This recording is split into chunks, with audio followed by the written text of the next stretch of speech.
सत्याचा गैरवापर, त्यांच्या मनासारखं लिहितात, त्यांच्या मनासारखं राजकारण कुणी करत नाही म्हणलं तर टोकाची भूमिका घेतली जाते.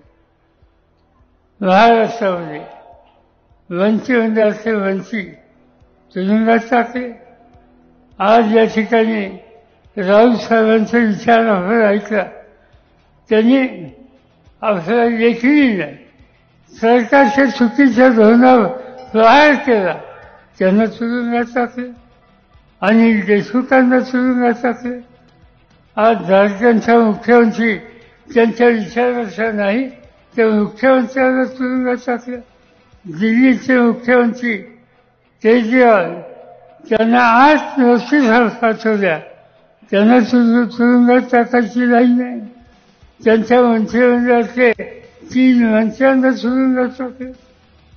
जिथे तुमच्या मनविद्या वागतात, तुमची भूमिका स्वीकारत नाही, त्या ठिकाणी सत्तेचा गैरवापर करून तुरुंगात टाकण्याची कामगिरी आजचं हे सरकार करत आहे. आणि त्यामुळं त्याचा बदल केला पाहिजे. आणि तो बदल करायचा असेल तर ती संधी या मतदानाच्या निमित्तानं आपल्या सगळ्यांच्या सोबत आली.